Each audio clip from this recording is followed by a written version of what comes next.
قطعا اون لحظه‌ای که کینگ چارلز دوم لای شاخ و برگ این درخت قایم شده بود نمیدونست و حدسشو نمیزد که اسم این درخت قراره توی تاریخ جاودانه بشه. سال 1651 و با به اوج رسیدن جنگ داخلی انگلیس، پادشاه اون موقع انگلیس یعنی چارلز دوم تو آخرین نبرد بزرگ اون جنگ شکست بدی میخوره و مجبور میشه که فرار کنه و تو راه فرارش مجبور میشه که مدتی رو لای شاخ و برگ یه درخت که از تنش بالا رفته بود پنهان بشه.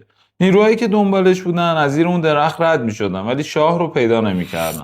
این درخت که درخت بلوط بود نماد پایداری و مقاومت شد. از این داستان چند سالی گذشت و سال 1674 نیروی دریایی مقتدر انگلیس یه دستگاه کشتی درست کرد که تبدیل به یک کشتی افسانه‌ای شد. کشتی جنگی که بعد از اون 7 مدل دیگه با قابلیت‌های مختلف ازش تولید شد و به احترام و افتخار اون درخت نام اون درخت رو روی کشتی‌های سلطنتی گذاشتن.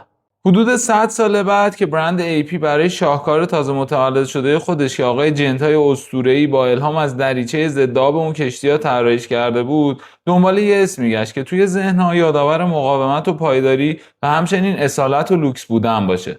پس چی بهتر از داستان فرار چارلز دوم و درخت بلوطی که سلطنت رو نجات داد؟ رویال اوک.